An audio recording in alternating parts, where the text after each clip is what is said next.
ॐ नमो अरिहन्तानां ॐ नमो श्री सिद्धानां ॐ नमो आयर्यानां ॐ नमो वज्झायानां ॐ नमो लोय सवसाहुनां ऐसो पंच नमोकारो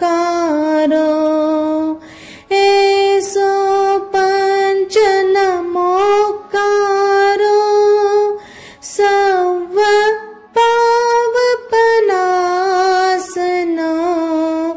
मंगलानंच सवेसीं परमं हवै मंगलम् मंगलानंच सवेसीं परमं हवै मंगलम्। कुंडलपुरी के लाल तेरी महिमा है अपार, भगवान महावीर नमस्कार नमस्कार। भारत का भाग्य जगाया फिर से एक बार, भगवान महावीर नमस्कार नमस्कार। जय हो जय भगवान। त्रिशला की गोद लेके आई फिर से सवेरा, हो आया चारों ओर उजेरा ही उजेरा। अंधेरी रात बीत गई भागा अंधेरा, अब टूटने पर आ गया अज्ञान का घेरा। आया था देवलोक से तेजस्वी वो कुमार, भगवान महावीर नमस्कार नमस्कार। कुंडलपुरी के लाल तेरी महिमा है अपार, भगवान महावीर नमस्कार नमस्कार। जय हो जय भगवान। जय हो जय भगवान। शासनपति श्रमण भगवान महावीर स्वामी के चरणों में कोटिशः वंदन। परम आदरणीय परम वंदनीय नराधम को नरोत्तम बनाने वाले कुशल कारीगर संत शिरोमणि पूज्य गुरुदेव आचार्य आनंद श्री जी महाराज साहब के पावन स्मृति में भावपूर्वक वंदन। आनंद श्रमणी रत्ना उपप्रवर्तनी अरिहंत आराधिका धर्मज्योति पूज्य श्री बेन महाराज साहब, इनके पावन चरण कमलों में कोटिशः वंदन। आत्मप्रिय बंधुओं, माताओं एवं सुशील बहनों, कल्पसूत्र द्वितीय खंड मोक्ष कल्याणक सूत्र 123वां। वीर प्रभु भगवान महावीर स्वामी सब वर्षावासों में अंतिम वर्षावास करने के लिए जब मध्यम पावापुरी में हस्तिपाल राजा के रज्जुक सभा के अंदर के आवास में रहे हुए थे, तब उस वर्षावास चातुर्मास का चतुर्थ मास और वर्षावास का 7वां पक्ष चल रहा था, अर्थात कार्तिक मास का कृष्ण पक्ष था। कार्तिक मास के कृष्ण पक्ष की पंचदशी रात्रि अमावस्या थी, जो कि उस पक्ष की अंतिम रात्रि थी। उस रात्रि को श्रमण भगवान महावीर काल धर्म को प्राप्त हुए। वे उस रात्रि को संसार को त्याग कर चले गए। उनके जन्म जरा और मृत्यु के सभी बंधन छिन्न हो गए। वे सिद्ध बुद्ध मुक्त हो गए। सभी दुखों का अंत करके भगवान परिनिर्वाण को प्राप्त हुए। भगवान महावीर जिस समय निर्वाण पधारे, सैद्धांतिक रूप से उस वर्ष मास पक्ष तिथि आदि के नाम इस प्रकार है। जिस समय भगवान परिनिर्वाण हुए वह चंद्र नामक द्वितीय संवत्सर यानी वर्ष था। प्रीतिवर्धन नामक मास था। नंदीवर्धन नामक पक्ष था। अग्निवेश्य अथवा सुव्रताग्नि नामक दिन था, जिसको उपशम नाम से भी कहा जाता है। देवानंदा नामक रात्रि थी, जिसे नीरति भी कहा जाता है। वह अर्च नामक लव, मुहूर्त नामक प्राण, सिद्ध नामक स्तोक, नाग नामक करण तथा सर्वार्थ सिद्ध नामक मुहूर्त था। और ठीक स्वाति नक्षत्र के साथ चंद्र का योग आया हुआ था। ऐसे परम पावन समय में भगवान काल धर्म को प्राप्त हुए, संसार छोड़कर चले गए। वे सिद्ध बुद्ध मुक्त और परिनिर्वाण को प्राप्त हुए, यावत सर्व दुखों से रहित हो गए। जिस रात्रि में श्रमण भगवान महावीर स्वामी काल धर्म को प्राप्त हुए, यावत वे समस्त दुखों से रहित हो गए। उस रात्रि में बहुत से देव और देवियां आकाश से नीचे आ उतर रही थी और ऊपर जा रही थी, जिससे इस प्रकार से देवी देवों के आवागमन से वह रात्रि बहुत उद्योतमयी हो गई थी। जिस रात्रि में श्रमण भगवान महावीर काल धर्म को प्राप्त हुए, यावत वे सर्व दुखों से मुक्त हो गए। उस रात्रि में बहुत से देवों और देवियों के नीचे आने और ऊपर जाने, आवागमन से व्याप्त होने के कारण अत्यधिक कोलाहल और अव्यक्त शब्दों के कह कहे हो रहे थे। जिस रात्रि में श्रमण भगवान महावीर स्वामी काल धर्म को प्राप्त हुए, यावत सर्व दुखों से रहित हुए, उसी रात्रि में उनके ज्येष्ठ पट्टधर शिष्य गौतम गोत्री इंद्रवती अंगार का भगवान महावीर के साथ जो प्रेम बंधन था वह विच्छिन्न हो यानी टूट गया। स्नेह बंधन के टूटते ही उन्हें अंतरहित अनुत्तर यावत केवल ज्ञान और केवल दर्शन समुत्पन्न हो गए। यद्यपि गौतम स्वामी 4 ज्ञान के धनी, 14 पुरों के ज्ञाता, सर्वाक्षर सन्निपाती, अनेक लब्धियों के धारक और तपोनिधि थे। आगम ज्ञान के गंगा के भगीरथ इंद्रवती गौतम गंधर्व ही रहे, फिर भी उन्हें केवल ज्ञान प्राप्त होने में इतना विलंब क्यों हुआ? इसके पीछे मूलभूत कारण एक ही रहा है, भगवान महावीर के प्रति अत्यधिक प्रशस्त राग। केवल ज्ञान प्राप्त होने में राग द्वेष दोनों का नष्ट होना अनिवार्य है। एक बार गौतम स्वामी को अपने से लघु श्रमणों तथा अपने द्वारा दीक्षित शिष्यों को केवल ज्ञान उपलब्ध होते देख मन में कुछ चिंता हुई कि मुझे अभी तक केवल ज्ञान क्यों नहीं हुआ। इस पर भगवान महावीर ने उनकी चिंता युक्त जिज्ञासा का समाधान करते हुए कहा, गौतम, तुम चिरकाल से मेरे प्रति स्नेह से बंधे हुए हो। चिरकाल से तुम मेरी प्रशंसा, भक्ति एवं सेवा करते आ रहे हो। तुम मेरे से जन्म जन्मांतर से परिचित रहे हो। अनेक देव मनुष्य भाव में हम साथ साथ रहे हैं। यहाँ से आयु पूर्ण करके हम दोनों एक ही शाश्वत स्थान पर पहुंचेंगे। इस समाधान से गौतम बहुत ही आश्वस्त एवं विश्वस्त हुए। मोक्ष गमन से पूर्व भगवान महावीर ने अपने प्रति गौतम के राग भाव को नष्ट करने हेतु देव शर्मा ब्राह्मण को प्रतिबंध देने के लिए भेज दिया। वे पुनः वहां से लौटकर शीघ्र प्रभु चरणों में पहुंचना चाहते थे, किंतु रात्रि हो जाने से उन्हें वहीं रुक जाना पड़ा। रात्रि में भगवान के निर्वाण के समाचार सुनकर गौतम मोह भाव से विवल होकर विचार सागर में गोते लगाने लगे। प्रभु, आपने निर्वाण के दिन मुझे अलग क्यों रखा? मैं इतने समय आपकी सेवा में रहा, अंतिम समय में आपने मुझे दर्शन से वंचित क्यों रखा? यूं कुछ क्षणों तक राग भाव के प्रवाह में बहने के पश्चात सहसा विचारों ने नया मोड़ लिया। अरे, मैं यह क्या सोच रहा हूँ? प्रभु तो वितरागी थे, वे राग द्वेष से सर्वथा मुक्त थे। मुझे भी वे राग भाव से मुक्त करना चाहते थे, पर मैं ही उनके प्रति मोह रख रहा था। वे तो मोह मुक्त थे। यूं विचार करते करते गौतम ने शुक्ल ध्यान में लीन होकर मोह को नष्ट किया। उसके साथ अन्य 3 घाती कर्म नष्ट हो गए और केवल ज्ञान, केवल दर्शन प्राप्त हो गया। इस प्रकार कार्तिक की अमावस्या की मध्य रात्रि में भगवान महावीर मोक्ष को पधारे और उसी अंतिम रात्रि में गौतम स्वामी ने भी 4 घाती कर्मों का क्षय करके केवल ज्ञान, केवल दर्शन प्राप्त किया। इसी कारण कार्तिक शुक्ला प्रतिपदा को गौतम प्रतिपदा कहते हैं। इसी दिन नूतन वर्ष का प्रारंभ होता है। केवल ज्ञान के पश्चात गौतम स्वामी 12 वर्षों तक भव्य जीवों को प्रतिबोध देते हुए विचरण करते रहे। केवल ज्ञानी होने पर चातुर्वर्ण्य श्रवण संघ का नेतृत्व आर्य सुधर्मा स्वामी के हाथों में आ गया।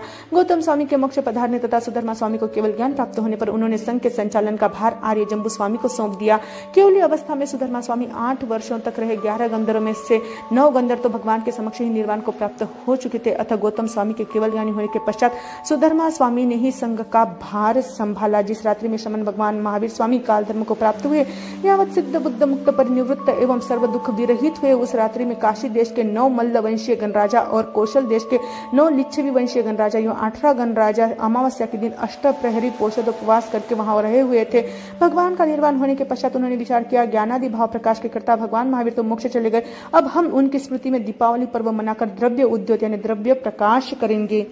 18 राजाओं ने देखा कि ज्ञान रूपी वह दिव्य भाव प्रकाश चला गया, इसलिए देवों ने द्रव्य उद्योत किया है। अब हम भगवान महावीर के ज्ञान के प्रतीक के रूप में प्रतिवर्ष इस दिन दीप जलाकर द्रव्य प्रकाश करेंगे। उस दिन दीप जलाकर प्रकाश करने से दीपावली पर्व का श्री गणेश हुआ। भगवान के निर्वाण का दुखद वृत्तांत सुनकर उनके ज्येष्ठ भ्राता नंदीवर्धन महाराजा शोक संतप्त हो गए। उनके नेत्रों से अश्रुधारा बह चली। उन्हें सांत्वना देने के लिए बहन सुदर्शना से अपने यहाँ बुलाया और भाई को भोजन कराकर सांत्वना दी।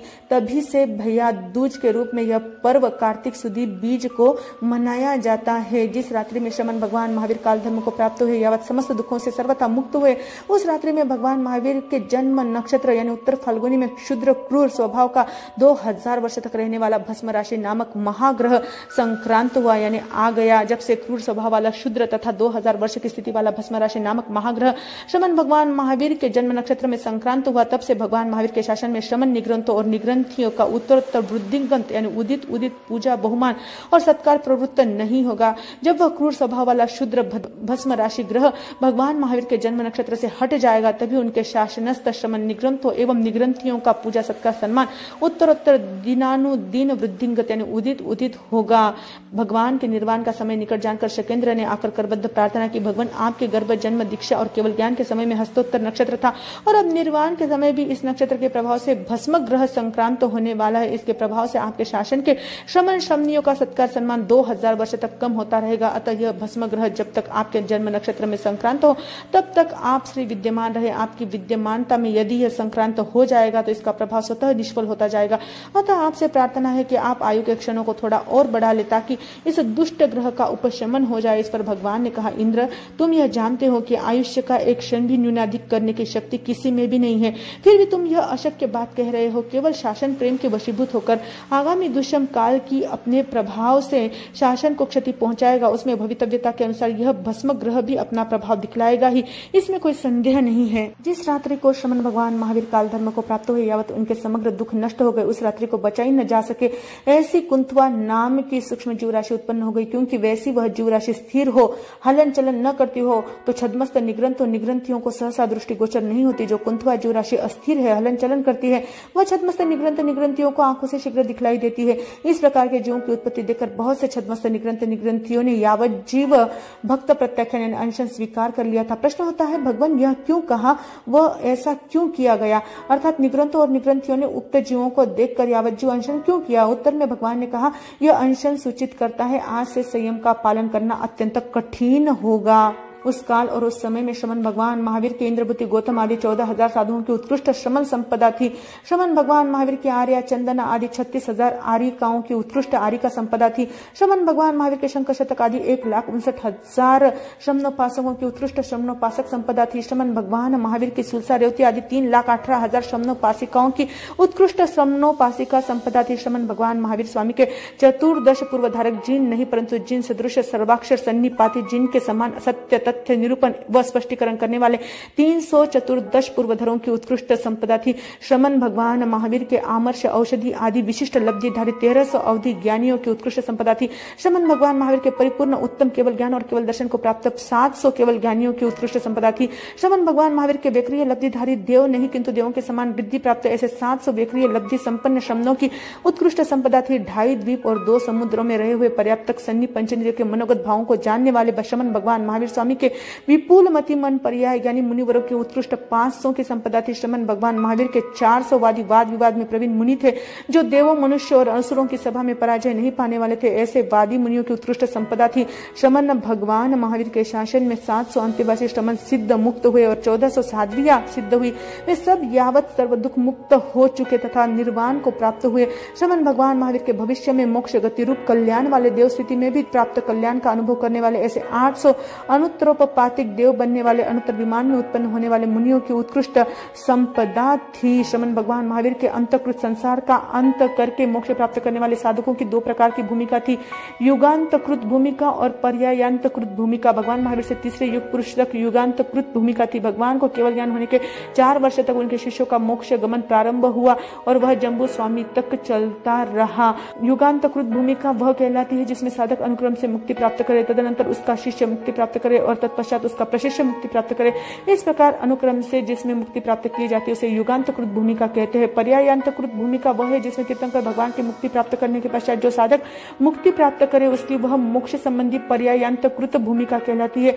युगांतकृत भूमिका के अनुसार पहले तीर्थंकर भगवान मोक्ष गए, फिर उनके शिष्य मोक्ष गए और उनके पश्चात उनके प्रशिष्य जम्बू स्वामी मोक्ष गए। इस प्रकार महावीर प्रभु के शासन में युगांतकृत भूमिका जम्बू स्वामी तक चली, उसके पश्चात बंद हो गई। भगवान को केवल ज्ञान होने के 4 वर्ष बाद उनके शिष्यों का मोक्ष गमन हुआ और वह जम्बू स्वामी तक चला। यह पर्यायांतकृत भूमिका हुई। उस काल उस समय में श्रमण भगवान महावीर स्वामी 30 वर्ष तक गृह आगारवास में रहकर 12 वर्ष तक छद्मस्त श्रमण पर्याय अवस्था में रहकर उसके पश्चात 30 वर्ष से कुछ कम समय तक केवली पर्यायी रहकर कुल 42 वर्ष तक श्रमण पर्याय का पालन करते हुए 72 वर्ष का संपूर्ण आयुष्य पूर्ण कर वेदनीय आयु नाम और गोत्र इन 4 अघाती कर्मों के क्षय हो जाने पर इस अवसर पर काल के दुष्यम सुषम नामक चतुर्थ आर्य के 3 वर्ष और 8.5 मास शेष रहने पर बहुत कुछ व्यतीत होने पर मध्यम पावा नगरी में हस्तिपाल राजा की रज्जुक सभा में एकाकी और अद्वितीय निर्जल श्रेष्ठ भक्त तप यानी बेले के साथ स्वाति नक्षत्र के साथ चंद्र के योग होते ही प्रत्युष काल के समय 4 घड़ी रात शेष रहने पर पद्मासन से बैठे हुए 55 अध्ययन कल्याण फल विपाक के और 55 अध्ययन पाप फल विपाक के तथा अपृष्ट व्याकरण किसी के द्वारा न पूछे जाने पर भी उनके समाधान के रूप में कथन करते हुए 36 प्रधान अध्ययन उत्तराध्याय के कहते कहते अथवा प्रधान अध्ययनगत मरुदेवी का अधिकार कहते कहते भगवान काल धर्म को प्राप्त हुए। वे सदा के लिए संसार को त्याग कर चले गए। वे ऊर्ध्व गति यानी सिद्ध गति को प्राप्त हुए। उनके जन्म जरा और मरण के बंधन विच्छिन्न हो गए।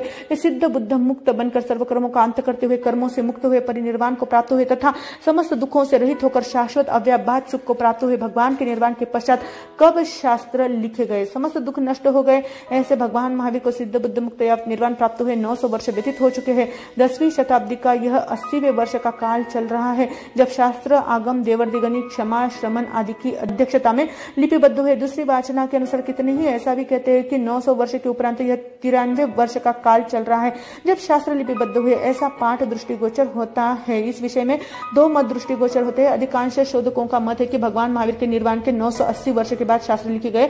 दूसरे मत के अनुसार इसे 993 वर्ष हुए। इससे पूर्व गुरुमुख से सुनकर शास्त्र कंठस्थ किए जाते थे। श्रुत परंपरा चलती थी। भगवान महावीर से पूर्वकालीन तीर्थंकर भगवान पार्श्वनाथ उस काल उस समय में पुरुषादानीय पुरुषों में प्रधान अरहत श्री पार्श्वनाथ प्रभु के 5 कल्याणक विशाखा नक्षत्र में हुए। जैसे कि विशाखा नक्षत्र में देवलोक से उनका च्यवन हुआ और चौकर वे माता वामा देवी के गर्भ में आए। दूसरा विशाखा नक्षत्र में उनका जन्म हुआ। तीसरा कल्याणक विशाखा नक्षत्र में वे मुंडित होकर गृहस्थावस्था यानी आगार जीवन से अनगारत्व में प्रवर्जित हुए। चौथा विशाखा नक्षत्र में उन्हें अनंत उत्तमोत्तम व्याघात रहित आवरण रहित संपूर्ण परिपूर्ण केवल ज्ञान केवल दर्शन प्राप्त हुआ। और 5वां कल्याणक विशाखा नक्षत्र में भगवान पार्श्वनाथ परिनिर्वाण को प्राप्त हुए। च्यवन कल्याणक उस काल और उस समय में पुरुषादानीय अरहत पार्श्व जब ग्रीष्म ऋतु का प्रथम मास प्रथम पक्ष अर्थात चैत्र मास का कृष्ण पक्ष था। उस चैत्र कृष्णा चतुर्थी के दिन 20 सागरूपम की स्थिति वाले प्राणत कल्प यानी देवलोक से आयुष्य पूर्ण कर च्यवन कर दिव्य आहार दिव्य जन्म और दिव्य शरीर छूटते ही शीघ्र च्यवन करके इसी जम्बूद्वीप नामक द्वीप के भारतवर्ष की वाराणसी नगरी में अश्वसेन राजा की रानी वामा देवी की कुक्षी यानी गर्भ में जब रात्रि का पूर्व भाग समाप्त हो रहा था और रात्रि का पिछला भाग प्रारंभ होने जा रहा था, उस संधि बेला में मध्य रात्रि में विशाखा नक्षत्र में चंद्रमा का योग हो रहा था। तभी गर्भ रूप में उत्पन्न हुए। कोई भी व्यक्ति एक जन्म में ही तीर्थंकर नहीं बन जाता, उसके लिए कई भवों तक साधना करनी पड़ती है। भगवान महावीर की तरफ भगवान पार्श्वनाथ को भी तीर्थंकर बनने से 10 भव पूर्व सम्यक प्राप्त हुआ था। उन 10 भवों का संक्षिप्त विवरण इस प्रकार है। प्रथम भव, एक बार भगवान पार्श्वनाथ का जीव जम्बूद्वीप के अंतर्गत भरत क्षेत्र के पोतनपुर में विश्वभूति पुरोहित का पुत्र मरुभूति बना। उनके बड़े भ्राता का नाम कमठ था। पिता के स्वर्गवास होने जाने पर कमठ राजपुरोहित बना। मरुभूति सरल विनीत और धर्मनिष्ठ था, जबकि कमठ क्रूर अभिमानी और व्यभिचारी था। एक बार मरुभूति की पत्नी वसुंधरा के रूप पर वह मोहित हो गया। उसकी अभ्यर्थना पर वसुंधरा भी अपने पतिव्रत धर्म से च्युत हो गई। कमठ की पत्नी को जब इस अनुचित संबंध का पता लगा तो उसने अपने पति को इसे छोड़ने के लिए बहुत समझाया, पर वह न माना। फिर उसने अपने देवर मरुभूति से कहा। मरुभूति घर से निकल गया। कुछ दिनों बाद वह रूप परिवर्तन कर पुनः वहां आया। उसने अपनी पत्नी और बड़े भाई को असद आचरण करते स्वयं आंखों से देखा तो राजा से निवेदन किया। राजा ने क्रुद्ध होकर कमठ को देश से निर्वासित कर दिया।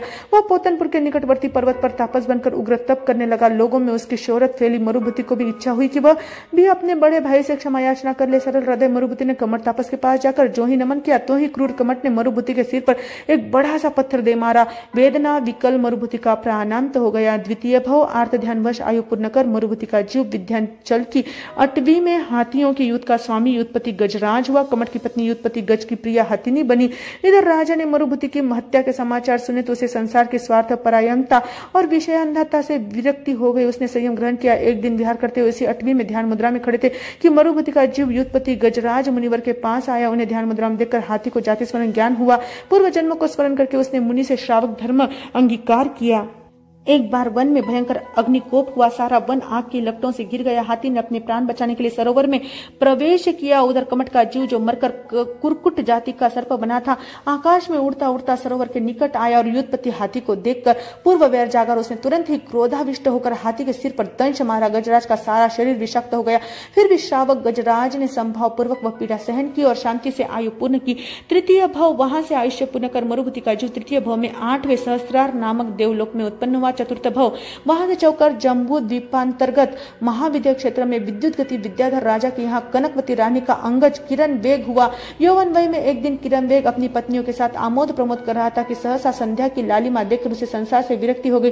दीक्षा ग्रहण कर मुनि बने। एक बार वे पुष्करवर द्वीप के हिमशैल पर्वत पर ध्यानारूढ़ थे। पूर्व भव में कुरकुट बना हुआ और इस भव में 5वें नरक में गया हुआ कमट का जीव था। वहां से निकलकर वह पुनः सर्प बन गया। मुनि को देखते ही पूर्व वैरवश क्रुद्ध होकर मुनि को डसा। मुनि ने संभाव पूर्वक पीड़ा सहते हुए आयुष्य पूर्ण किया। पंचम भव, वहां से काल प्राप्त कर मुनि 12वें अच्युत कल्प में देव बने। छठा भव, वहां से आयुष्य पूर्ण कर जम्बूद्वीप के पश्चिम महाविद्या में शुभंकरा नगरी के नरेश वज्रवीर्य राजा की रानी लक्ष्मीवती के अंगजात पुत्र बने।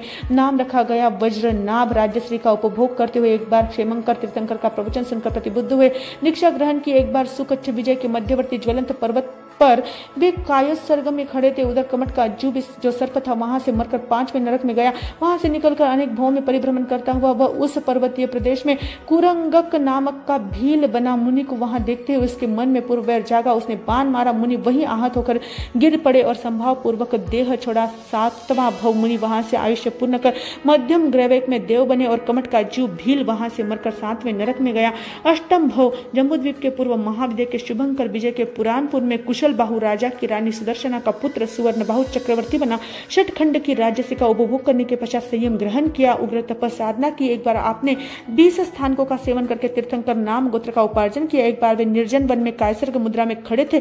कमट का जीव सप्तम नरक की सैर करके इसी अरण्य में सिंह बना। वह ध्यानस्थ मुनि को देखते पूर्व भव के वैर का स्मरण करके उन पर झपटा। मुनि ने उस पीड़ा को संभाव पूर्वक शांति से सहन किया। अत्यंत विशुद्ध परिणामों के साथ आयुष्य पूर्ण किया। नवम भव, मनुभूति का जीव जो मुनि था वहां से आयुष्य पूर्ण करके 20 सागरोपम की आयु वाले 10वें प्राण देवलोक में देव बना। उधर कमट का जीव जो सिंह था मरकर नरक में गया। 10वां भव, मरुभूति का जीव प्राण देवलोक से चौकर वाराणसी नगरी में अश्वसेन राजा की रानी वामा देवी की कुक्षी से भगवान पार्श्वनाथ के रूप में अवतरित हुआ।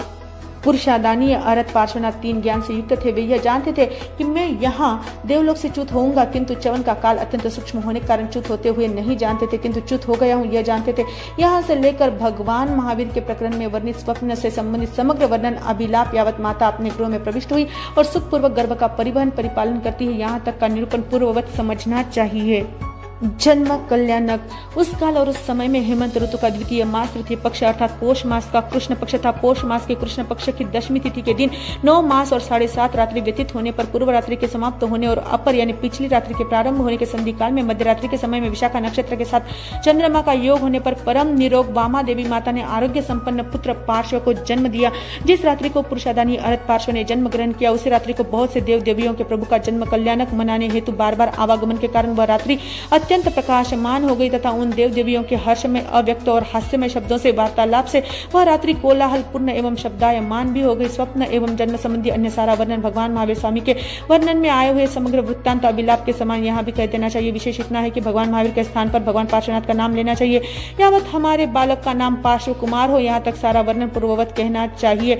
पार्श्व प्रभु जब माता के गर्भ में आए तब वामा देवी माता ने अंधेरी रात में अपनी शैया के पास से जाता हुआ एक काला सर्प देखा तथा शैया से नीचे लटकते हुए अश्वसेन राजा के हाथ को ऊपर उठाया। उस समय राजा ने जाना कि ऐसी अंधेरी रात्रि में रानी को सर्प दृष्टिगोचर हुआ। यह गर्भ का ही प्रभाव है। इसलिए प्रभु के माता पिता ने यह निश्चय किया कि जब हमारे इस बालक का जन्म होगा तब हम इसका नाम पार्श्व रखेंगे। तदनुसार प्रभु का पावन जन्म हो जाने पर नामकरण के समय उनका नाम पार्श्व कुमार ही रखा गया। पार्श्व कुमार कल्प वृक्ष के पौधे के समान बढ़ने लगे। 9 हाथ ऊंचे मेरु समधीर तथा नील कमल के समान श्याम स्वस्थ शरीर से संपन्न प्रभु जब यौवन वय को प्राप्त हुए तब उनका विवाह कुशस्थल के राजा प्रसेनजित की पुत्री परम सुंदरी प्रभावती के साथ हुआ। एक दिन राजकुमार पार्श्व अपने राजमहल के गवाक्ष में बैठे हुए नगरचर्या का अवलोकन कर रहे थे। पूजा सामग्री लिए हुए नगर के नर नारी झुंड के झुंड नगर के बाहर जा रहे थे। उन्हें देख कुतूहलवश पार्श्व कुमार ने पूछा, क्या आज कोई पर्व है, महोत्सव है या अन्य कोई विशेष प्रसंग है कि इतने लोग नगर के बाहर जा रहे हैं? उत्तर मिला, कुमार प्रवर नगर के बाहर कमठ नामक एक तापस आया हुआ है। वह पंचाग्नि तप कर रहा है। उस उग्र तपस्वी को भेंट पूजा देने के लिए ये लोग वहीं जा रहे हैं। कुतूहलवश राजकुमार पार्श्व भी उस तापस को देखने के लिए चल पड़े। उन्होंने अपने ज्ञान से जान लिया कि यह कमठ वही है जिसके साथ में मेरे जीव का अनेक भावों का संबंध रहा है। कमठ नरक से निकलकर एक दीनहीन कुल में जन्मा है और भूख एवं दारिद्र्य से पीड़ित होकर इसने तापस वेश अपनाया है। अज्ञानवश बहुत उग्र तप करने के कारण जनता पर इसका प्रभाव जम गया है। राजकुमार पार्श्व ने वहां जाकर देखा कि कमठ तापस वहां जहां पंचाग्नि तप कर रहा है, वहां जिस अग्निकुंड में बड़े बड़े लक्कड़ जल रहे हैं उसमें एक सर्प युगल भी जल रहा है। सर्प युगल को जलते देख पार्श्व कुमार का हृदय करुणा से द्रवित हो उठा। उन्होंने तापस के विवेक शून्य क्रियाकांड एवं अज्ञान तप को देखकर उससे कहा, यह कैसा अज्ञान तप है? पंचेंद्रिय जीवों को आग में होम कर आप कैसे आत्म कल्याण कर पाएंगे? तापस उत्तेजित होकर बोला, राजकुमार तुम अभी बालक हो, धर्म के रहस्य को नहीं समझ सकते। तुम्हारे जैसे राजकुमार सिर्फ हाथी घोड़ों पर क्रीड़ा करना और शस्त्रास्त्र चलाना जानते हैं। धर्म का रहस्य तो हम जैसे तपस्वी ही समझ सकते हैं। जाओ अपना काम करो, तुम्हें क्या पता मेरी धुनी में कोई जीव जल रहा है। राजकुमार ने कहा, तपस्वी जी इस बड़े लक्कड़ में सर्पयुगल जल रहा है। इस पर तापस बोला, झूठ, बिल्कुल झूठ। मेरे प्रभाव को समाप्त करने के लिए तुम्हारा यह पैंतरा है। राजकुमार ने अपने सेवक को आदेश देकर उस लक्कड़ को आहिस्ते से अग्निकुंड से बाहर निकालकर सावधानी से चिराया तो उसमें से अग्नि प्रकोप से तिल मिलाता हुआ एक सर्प का जोड़ा बाहर निकला। वह मरणासन्न स्थिति में था। पार्श्व कुमार ने उसे बोध दिया और श्रद्धा भक्ति पूर्वक परमेष्टि मंत्र सुनाया। श्रद्धा भक्ति पूर्वक नवग्रह मंत्र सुनकर समाधि पूर्वक मरण के कारण वह सर्प युगल नाग कुमार जाति के देवों के इंद्र, इंद्रानी, धर्मेंद्र, पद्मावती हुए। लोगों ने कमठ द्वारा अज्ञान पूर्वक किए गए इस क्रियाकांड की भर्त्सना की। लोक श्रद्धा भंग होने के कारण तापस मन ही मन पार्श्व कुमार के प्रति जल भुन गया और इसका बदला लेने का निश्चय किया। कमठ मरकर मेघमाली देव हुआ। भावी तीर्थंकर पार्श्व कुमार के गृहस्थवास में धर्म क्रांति करने का यह अनूठा उदाहरण है। पुरुषादानी अरहत पार्श्व दक्ष प्रतिज्ञा पालन में दक्ष एवं रूप संपन्न थे। साथ ही वे संसार में रहते हुए भी संसार से जल कमलवत अलिप्त थे। वे सरल स्वभावी और विनीत थे। वे 30 वर्ष तक गृहस्थावस्था में रहे। यद्यपि पार्श्वनाथ प्रभु अवधि ज्ञान द्वारा अपने दीक्षा काल को जानते थे, गृहस्थ जीवन में रहते हुए भी वे दीक्षा की तैयारी कर रहे थे। तथापि लोकांतिक देवों ने अपने जीत कल्प परंपरा के अनुसार प्रभु से दीक्षा लेकर धर्मतीर्थ प्रवर्तन के लिए इस प्रकार प्रबोधनात्मक अनुरोध किया कि हे आनंद कंद प्रभु आपकी जय विजय हो, हे भद्रा आपकी जय विजय हो, हे क्षत्रिय वर वृषभ, हे लोकनाथ प्रभु आप प्रबुद्ध हो, जगत हितकारी धर्मतीर्थ का प्रवर्तन करें। इस प्रकार यावत जय जय शब्दों का प्रयोग उन्होंने किया। यद्यपि पार्श्व प्रभु स्वयं अपनी दीक्षा के लिए प्रतिबद्ध थे, तथापि लोकांतिक देवों ने अपनी परंपरा अनुसार उन्हें पुनः उद्बुद्ध कर दिया। पुरुषादानी अरहत पार्श्व प्रभु को मानवीय गृहस्थ धर्म से पूर्व भी अनुपम परम आभोगिक अवधि ज्ञान था।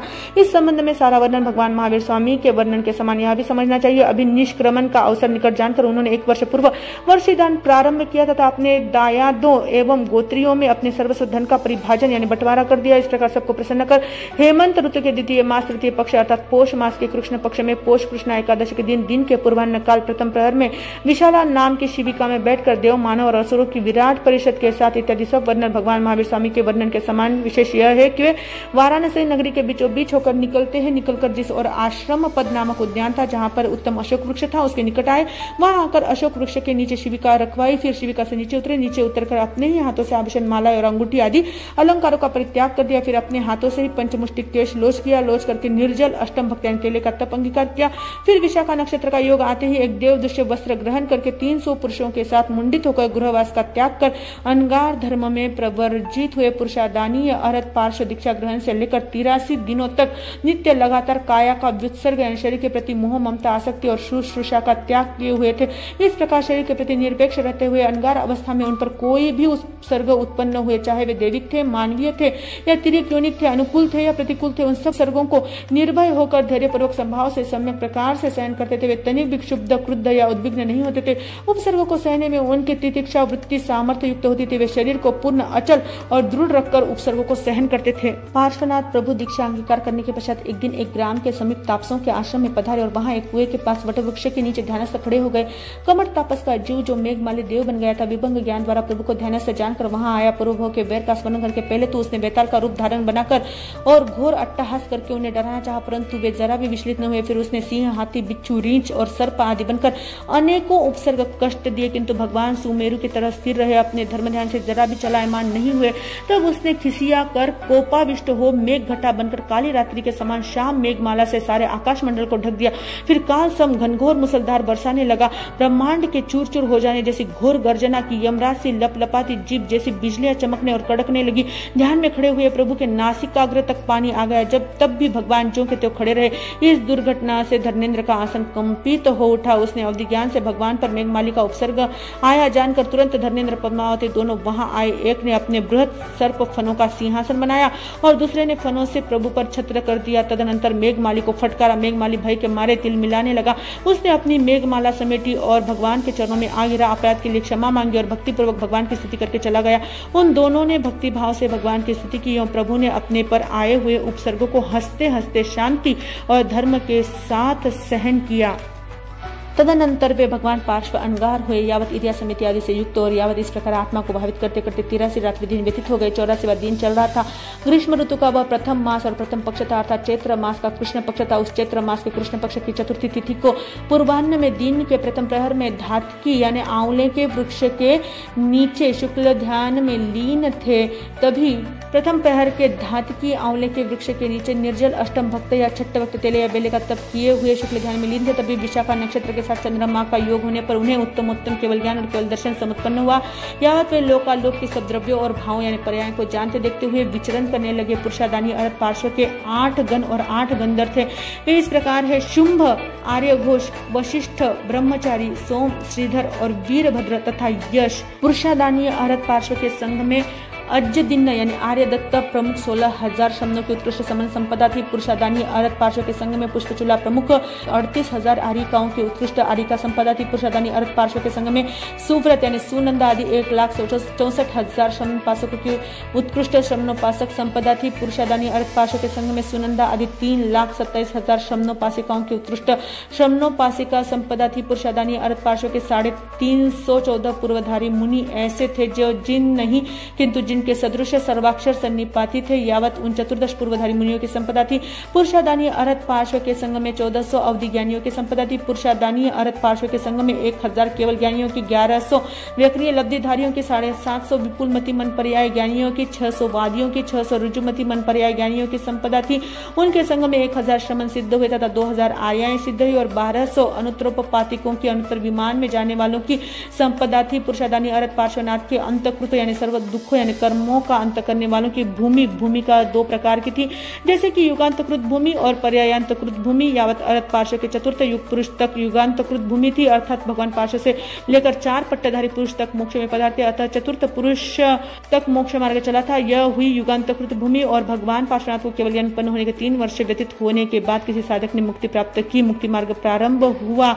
यह उनके समय की पर्यायांतकृत भूमि हुई। मोक्ष कल्याणक उस काल उस समय में पुरुषादानी अरत पार्श्वनाथ स्वामी 30 वर्ष तक गृहस्थावास में रहे, 83 रात्रि दिन छद्मस्त अवस्था में रहे, कुछ कम 83 दिन कम 70 वर्ष तक केवली पर्याय का पालन करके कुल 100 वर्ष तक अपना संपूर्ण आयुष्य भोग कर वेदनीय आयु, नाम और गोत्र इन चारों शेष रहे। अघाती कर्मों का क्षय हो जाने पर इसी अवसर के निकाल के चतुर्थ दूषम सुषम नामक आर्य का जब अधिकांश भाग व्यतीत हो चुका, तब वर्षा ऋतु के प्रथम मास द्वितीय पक्ष अर्थात श्रावण सुदी में श्रावण सुदी अष्टमी के दिन सम्यक शिखर पर्वत पर अपने सहित 34 पुरुषों अर्थात 33 अन्य पुरुषों के साथ निर्जल मासिक भक्त प्रत्याख्यान 1 महीने का 24 अनशन करके पूर्वाह्न के समय विशाखा नक्षत्र में चंद्रमा का योग होने पर दोनों भुजाओं को फैलाकर काय सर्ग में ध्यान मुद्रा में खड़े हुए काल धर्म को प्राप्त हुए। यावत सर्व दुखों से मुक्त सिद्ध बुद्ध एवं परिनिर्वाण को प्राप्त हुए। पुरुषादानी अरहत पार्श्वनाथ काल धर्म प्राप्त हुए। यावत सर्व दुखों से पूर्णतया रहित हुए। 1200 वर्ष व्यतीत हो गए। 1300 वर्ष के यानी 13वीं शताब्दी के 30वें वर्ष में यह कल्प सूत्र लिखा गया। इसी कारण यह कहा गया कि 13वीं शताब्दी का 30वां वर्ष चल रहा था, तब यह शास्त्र लिपिबद्ध हुआ है। पार्श्वनाथ तीर्थंकर प्रभु के निर्वाण 250 वर्ष पश्चात भगवान महावीर का निर्वाण हुआ और उसके 980 वर्ष बाद यह सूत्र तथा अन्य आगम लिपिबद्ध हुए।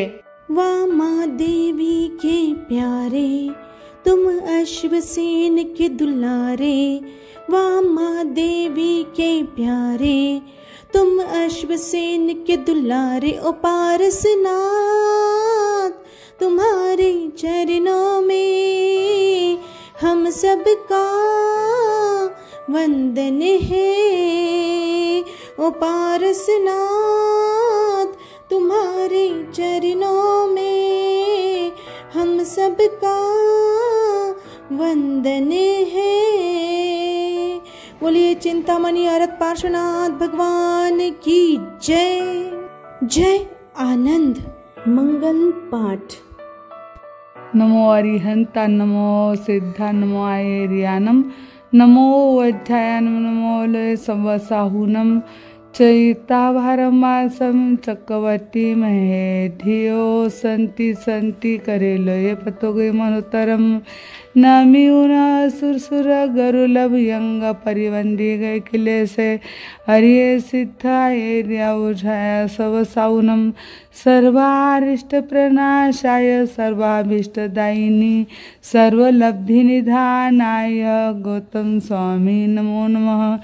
गुरुदेव की आज्ञा। चत्तारता मंगलम सिद्धा मंगलम साहू मंगलम केवलीपनतो धम्मो मंगलम चत्तारी लोगोत्मा रिहंता लोगोत्मा सिद्धा लोगोत्मा साहू लोगोत्मा केवलीपनतो धम्मो लोगोत्मो चत्तारी शरणं पवज्जामि सिद्धे शरणं पवज्जामि साहू शरणं पवज्जामि धम्मो शरणं पवज्जामि अरिहंतों का शरणा सिद्धों का शरणा धुओं का शरणा दयाधर्म का शरणा चार शरणा दुख करना सुख करना और शरण नहीं कोई जो भवी प्राणी आदरे तो अक्षय अमर पद हो। अंगोष्ठे अमृत वसे लभितना भंडार श्री गुरु गौतम समरिये मनवांचित फलदातार भावे भावना भाविये भावे दीजे दान भावे धर्म आराधिये भावे केवल ज्ञान पावे पद निर्वाण। श्रमण भगवान महावीर स्वामी की जय। शांतिनाथ भगवान की जय। आचार्य सम्राट पूज्य गुरुदेव आनंद ऋषि जी महाराज साहब की जय। कर्नाटक गज के श्री घोर तपस्वी पूज्य श्री गणेश लाल जी महाराज साहब की जय। ध्यान योगी आचार्य प्रवर पूज्य डॉक्टर शिव मुनि जी महाराज साहब की जय। युवाचार्य पूज्य श्री महेंद्र ऋषि जी महाराज साहब की जय। महाराष्ट्र प्रवर्तक पूज्य श्री कुंदन ऋषि जी महाराज साहब की जय। दादी गुरनी जी पूज्य श्री प्रेम कंवर जी महाराज साहब की जय। आनंद श्रमणी रत्ना उप प्रवर्तनी पूज्य श्री कंचन कंवर जी महाराज साहब की जय। सब संत सतियों की जय। अहिंसा परमो धर्म की जय। जैन धर्म की जय। श्रमण संघ की जय। वंदे वीरम वंदे वीरम वंदे वीरम। भजन शासन देव की जय। आध्यात्मिक आनंद की जय।